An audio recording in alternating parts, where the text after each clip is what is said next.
வணக்கம் மக்களே, நாம இந்த ஆரோக்கியமான எச்சரிக்கை பதிவில் புற்றுநோய்க்கான ஆரம்ப கட்ட அறிகுறிகளை பற்றி தெரிஞ்சுக்க போகிறோம். புற்றுநோய் ஒரு தீவிரமான நோயாகும். ஆனால் புற்றுநோயை அதன் ஆரம்ப கட்டத்திலேயே அறிந்து கொள்வதன் மூலமாக நம்மால் அதை குணப்படுத்த முடியும். சில அறிகுறிகள் மூலம் நமக்கு புற்றுநோய் இருப்பதை அறிந்து கொள்ளலாம்.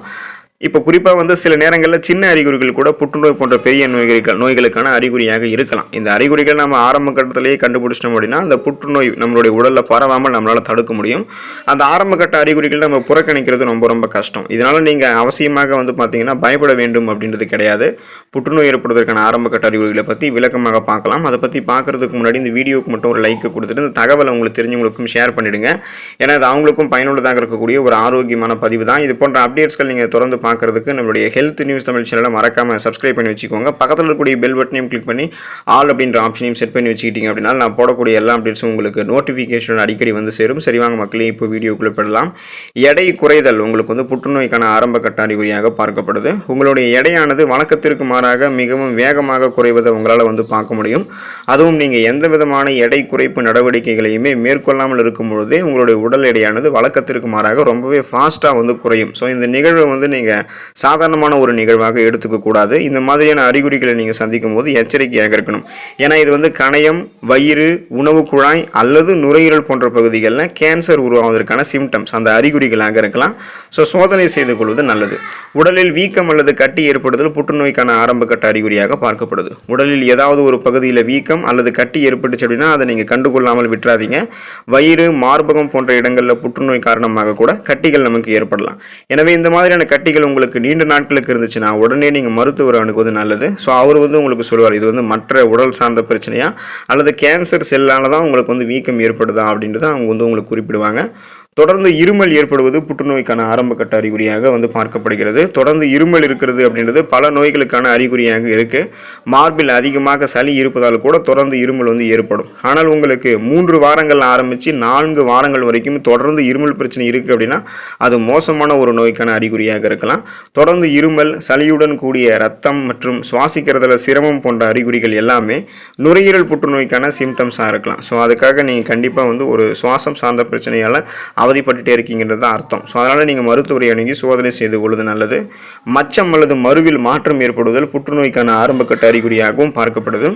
உங்களுடைய மச்சம் அல்லது மருவில் ஏதாவது மாற்றம் ஏற்படுது அப்படின்னா அதை நீங்கள் புறக்கணிக்க வேண்டாம். பெரும்பாலான மக்கள் இந்த விஷயத்தை கவனிக்கிறது கிடையாது. ஆனால் இது ஸ்கின் கேன்சருக்கான அறிகுறியாக இருக்கலாம், தோல் புற்றுநோய்க்கான அறிகுறியாக இருக்கலாம்.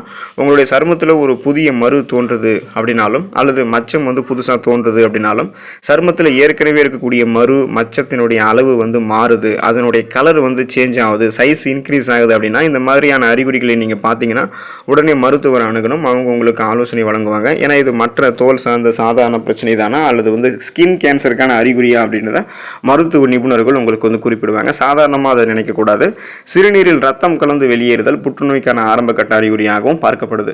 சிறுநீர் வழியாக ரத்தம் வெளியேறுதல் அப்படின்றது குடல் புற்றுநோய்க்கான ஆரம்ப கட்ட அறிகுறியாக இருக்கலாம். மேலும் நீங்கள் வழக்கத்தை விட அதிகமாக கழிப்பறைக்கு மலச்சிக்கல் காரணமாகவோ சிறுநீர் கழிக்கிறதுக்கோ போயிட்டு வரீங்க அப்படின்னா அதை நீங்கள் புறக்கணிக்க கூடாது. இது சிறுநீரக புற்றுநோய்க்கான அறிகுறியாக இருக்கலாம். ஏன்னா கழிவு நீக்க மண்டல வேலையை மிக சிறப்பாக செய்தால்தான் நமக்கு சிறுநீரகம் எந்த விதமான ரத்தமும் கலந்து வெளியேறாமல் இருக்கும்.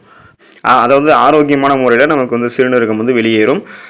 வலியுடன் சிறுநீர் வெளியேறுதல், கீழ் முதுகுல வலி, இதெல்லாமே புரோஸ்டேட் புற்றுநோய்க்கான அறிகுறியாக இருக்கலாம். ஸோ அதனால் நீங்கள் மருத்துவரை அணுகி சோதனை செய்து கொள்வது நல்லது.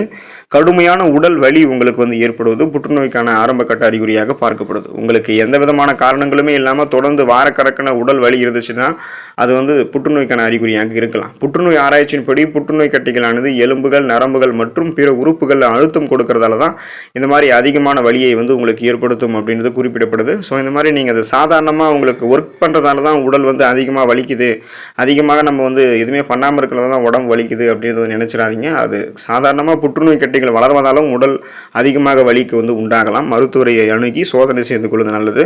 தொடர்ந்து நெஞ்செரிச்சல் ஏற்படுவது புற்றுநோய்க்கான ஆரம்ப கட்ட அறிகுறியாகவும் பார்க்கப்படுது. நீங்கள் தொடர்ந்து மார்பில் எரிவது போன்ற உணர்வை உணர்ந்தீங்கன்னா சில சமயங்களில் அது புற்றுநோய்க்கான அறிகுறியாக கூட இருக்கலாம். வயிறு அல்லது தொண்டை புற்றுநோய்க்கான அறிகுறியாக இது இருக்கிறதுக்கு வாய்ப்பு இருக்குது. சோதனை செய்து கொள்வது நல்லது. உணவை விழுங்குவதில் சிரமம் ஏற்படுவதால் புற்றுநோய்க்கான ஆரம்பகட்ட அறிகுறியாகவும் பார்க்கப்படுது. உணவை உண்ணும்போது வலி ஏற்படுதல் அல்லது உணவை விழுங்குவதில் சிரமம், உணவு மீண்டும் மீண்டும் தொண்டையில் சிக்கிக்கொள்வது, இவை அனைத்துமே உணவு குழாய் புற்றுநோய்க்கான அறிகுறியாக இருக்கும். இந்த அறிகுறிகள் தொடர்ந்து உங்களுக்கு ஏற்படுது அப்படின்னா உங்களுடைய மருத்துவரை அணுகுவது ரொம்ப ரொம்ப நல்லது. அவங்க உங்களுக்கு ஆலோசனை வழங்குவாங்க. அது மற்ற தொண்டை சார்ந்த பிரச்சனை தானா அல்லது கேன்சருக்கான சிம்டம்ஸா அப்படின்றத அவங்க உங்களுக்கு கன்ஃபார்ம் பண்ணி சொல்லுவாங்க.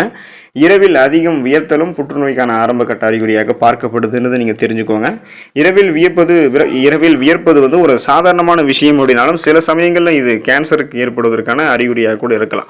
பொதுவாக இது லிம்போமா புற்றுநோயான அறிகுறியாக இருக்கலாம். இந்த வகை புற்றுநோய்கள் உடலில் நிணநீர் மண்டலம் மற்றும் இரத்த நாளங்கள் போன்ற பகுதிகளை உங்களுக்கு பாதிக்கும். ஸோ அதனால் நீங்கள் கவனத்தோடு இருக்க வேண்டியது அவசியம். உடலில் அதிகமாக சோர்வு ஏற்படுவதும் புற்றுநோய்க்கான ஆரம்பகட்ட அறிகுறியாக பார்க்கப்படுது. சோர்வு அப்படின்றது புற்றுநோயால் பாதிக்கப்பட்டிருக்கக்கூடிய பெரும்பாலான நபர்களால் அனுபவிக்கக்கூடிய ஒரு அறிகுறியாகும். புற்றுநோயானது ஒரு நபரை மிகவும் வலுவிழக்க செய்து ஆற்றலை உறிஞ்சி விடுது. இந்த சோர்வானது நாளுக்கு நாள் அதிகரிக்குது. இதனால் ஒரு நபர் படுக்கையில் இருந்து எழுவதற்கு கூட சிரமப்படலாம். சாப்பிடுவதற்கு, கழிப்பறைக்கு நடந்து செல்வது அல்லது சாதாரணமாக ஒரு டிவி ரிமோட்டை யூஸ் பண்ணுறது கூட அவங்களுக்கு கஷ்டமாக இருக்கும்.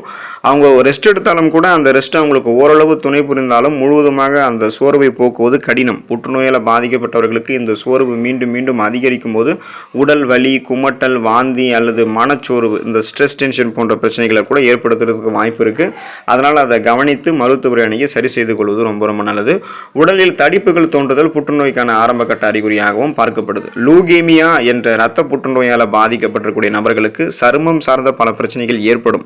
அதில் உடல் முழுவதும் தடிப்புகள் காணப்படும். சருமத்திற்கு தோலுக்கு அடியில் இருக்கக்கூடிய சிறு சிறு இரத்த நாளங்கள் உடைவதால் இந்த தடிப்புகள் உண்டாகும்.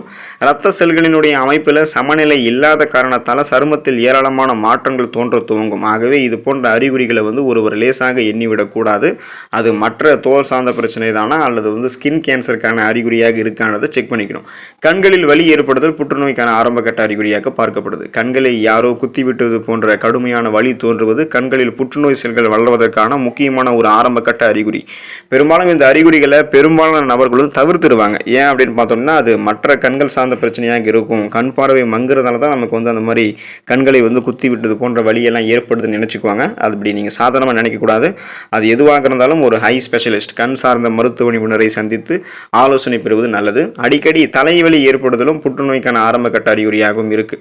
ஆரம்பத்தில் லேசாக இருக்கக்கூடிய தலைவலி படிப்படியாக அதிகரித்து தொடர்ந்து வந்துகிட்டே இருக்கு அப்படின்னா அது கேன்சருக்கான ஒரு சிம்டம்ஸாக கூட இருக்கலாம். ஆகவே வழக்கத்திற்கு மாறாக தலைவலியை அனுபவிக்கக்கூடிய நபர்கள் நீண்ட வாரங்களுக்கும் பல மாதங்களுக்கும் தலைவலி உங்களுக்கு இருக்குது அப்படின்னா ஆரம்ப கட்டத்திலே நீங்கள் மருத்துவரை அணுகணும். ஏன்னா இது பிரெயின் டியூமர் அந்த புற்றுநோய்க்கான ஆரம்ப கட்ட அறிகுறியாக பார்க்கப்படுதுன்றதை ஞாபகம் வச்சுக்கோங்க.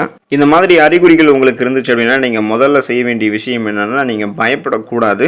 இந்த அறிகுறிகள் எல்லாமே புற்றுநோய்க்கான ஆரம்ப கட்ட அறிகுறியாக இருந்தே தான் ஆகணும் அப்படின்றது அவசியம் கிடையாது. ஆனால் அரிதாக சில சந்தர்ப்பங்களில் இது புற்றுநோய்க்கான சிம்டம்ஸாக கூட இருக்கலாம். நீங்கள் சந்திச்சிங்கன்னா உதாசீனப்படுத்த வேணாம். அதுக்கான மருத்துவ நிபுணரை அணுகி ஆலோசனை பெற்றுக்கொள்வது நல்லது.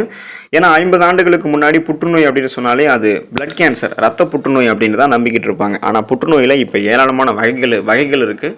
டைப்ஸ் ஆஃப் கேன்சர்ஸ் அதிகமாகிடுச்சு. குறிப்பாக தோல், மார்பகம், விதைப்பை, பெருங்குடல், சிறுநீரகம், நுரையீரல், வாய், கல்லீரல், கர்ப்பப்பை, வாய், கர்ப்பப்பை புற்றுநோய் என பல டைப்ஸ் கேன்சரில் இருக்குது. இது ஒவ்வொன்றுக்குமே தனித்தனியான சில குறிப்பிட்ட அறிகுறிகளும் இருக்கும். இப்போ சொல்லக்கூடிய அறிகுறிகள்லாம் சாதாரணமாக தென்படக்கூடிய பொதுவான ஆரம்பகட்ட அறிகுறிகள்.